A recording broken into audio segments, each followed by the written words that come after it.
사막을 달리는 한국의 KT2 전차 이 모습을 본 중동의 고위 관료는 입을 다물지 못했는데요. 놀라운 기동력과 파괴력에 감탄하지 않을 수 없었다고 합니다.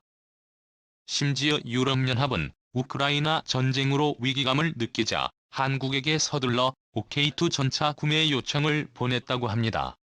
러시아 매체도 유럽이 수입할 한국 전차의 위력을 경계해야 한다고 할 정도죠.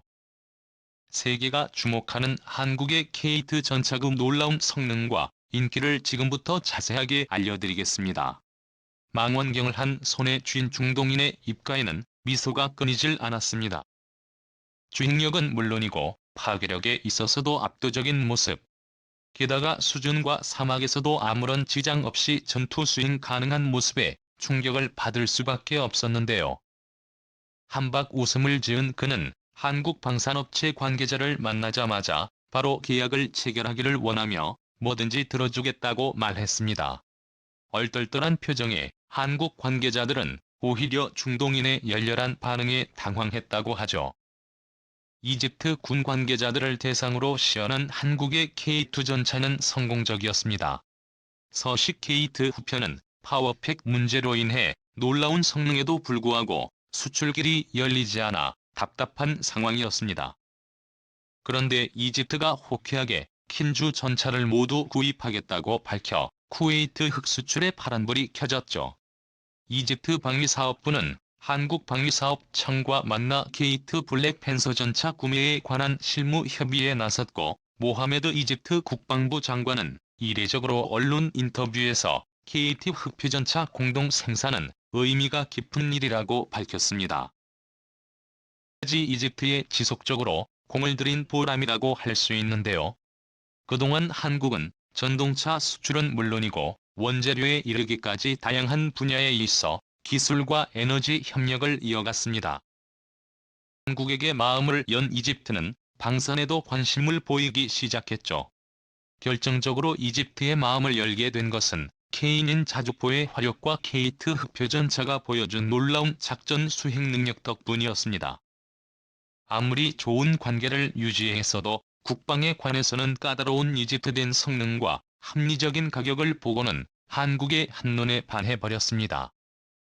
앞으로 이집트를 중심으로 중동 무기 수출이 활발해질 전망이 되어 육군에 많은 투자를 하고 있는 이집트는 중동 내에서도 군사강국으로 많은 아프리카 중동 국가들이 이집트를 보고 무기를 살 정도로 이대 국가들 사이에서 이집트의 감시가 까다롭기로 정평이 나 있죠. 그런 이집트의 낙점을 받은 K2는 이집트만이 아니라 UAE와 이란, 이라크 등 여러 중동 국가들의 관심을 한몸에 받게 되었습니다. 아프리카 여러 국가들 역시 관심을 보이며 화력에 관심이 많은 아프리카 독재자들이 개발자인 현대로템에 문의를 넣을 정도라고 합니다.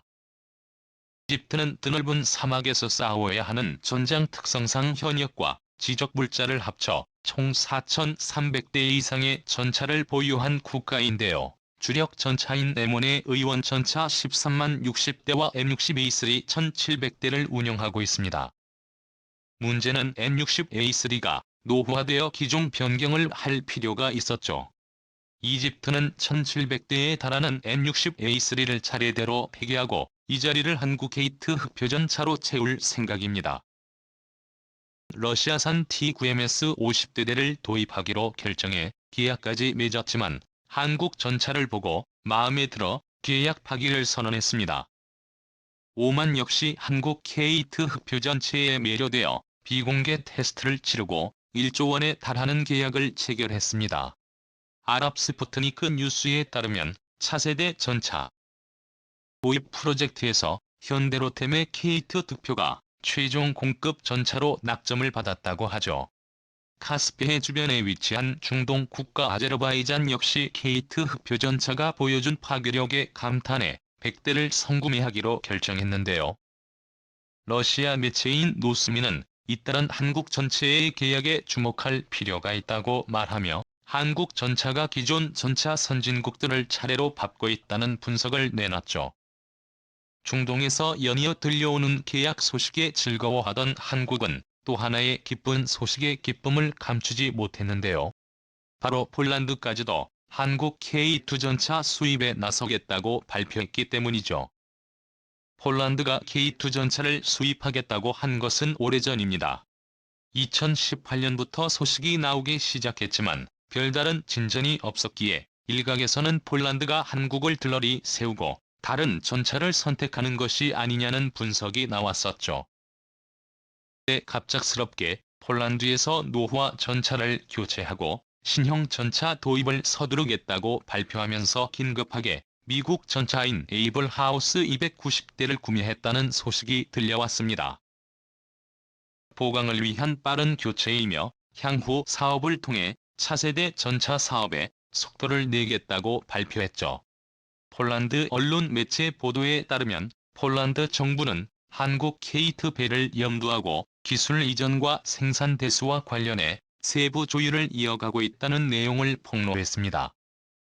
현대로템 역시 폴란드 수출을 위해 정부의 요구 조건을 전부 맞출 의향이 있다고 말하며 3단계 생산 방식을 제안해 폴란드 정부의 관심을 끌었습니다. 방식에 따르면 폴란드 버전으로 만드는 K2 전차는 중량이 더 나갈 것이며 독일은 7개가 유하반충 정치가 추가될 것이라고 밝혔죠.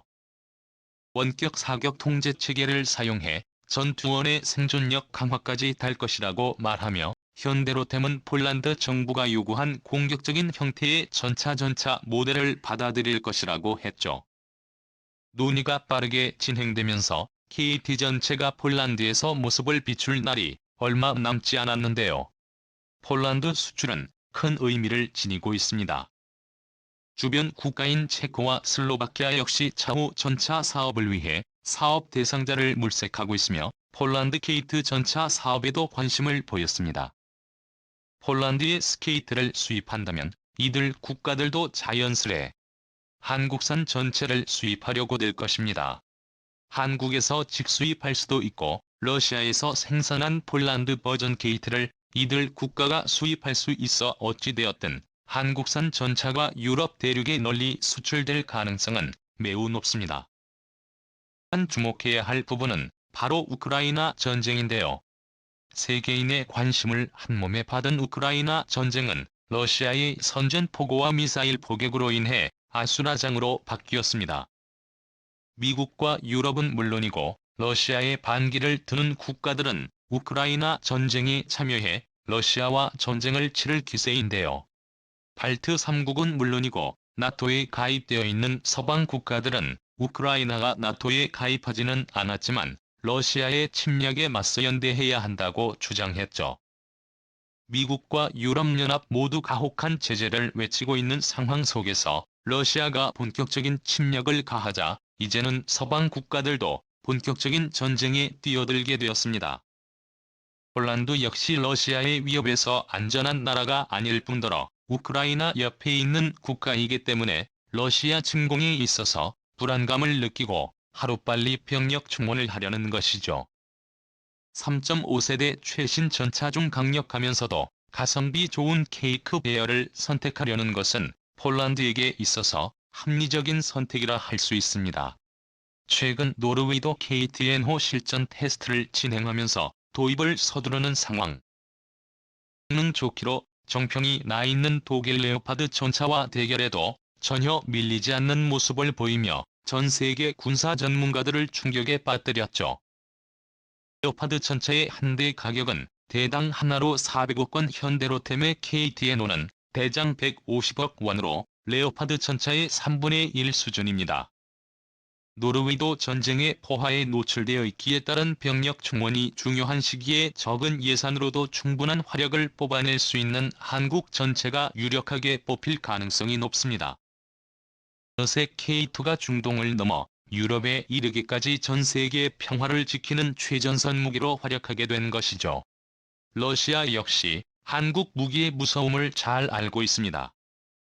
특히 K2의 선전에 여러 러시아의 군사 매체는 물론이고 주요 전문지까지 한국 방어선에 대한 특집 기사를 실으며 러시아 주력 전차와의 비교도 했는데요. 러시아 유력 매체는 심지어 나토의 1급 기밀인 흑표전차에 대해 알고 있는 곳은 이라는 기사를 게재하며 러시아가 유럽과 상대했을 때 가장 껄끄러운 전체가 한국 전차임을 명시했습니다. 기사에서 주목한 부분은 60 이하의 무게로 화력과 기동성을 확보해 첨단 전투에 있어서도 러시아와 상대가 가능한 쿠웨이트 전차의 가성비 부분이었습니다. 서스펜션 장치에 대해 자세한 분석을 하면서 협공 지역에서 숨어서 발사가 가능하며 갑자기 튀어나올 수 있어 유럽의 산악지형에서 KT 전차를 주력으로 사용한다면 러시아가 매우 까다롭게 대처해야 할 수 있다고 조명했습니다.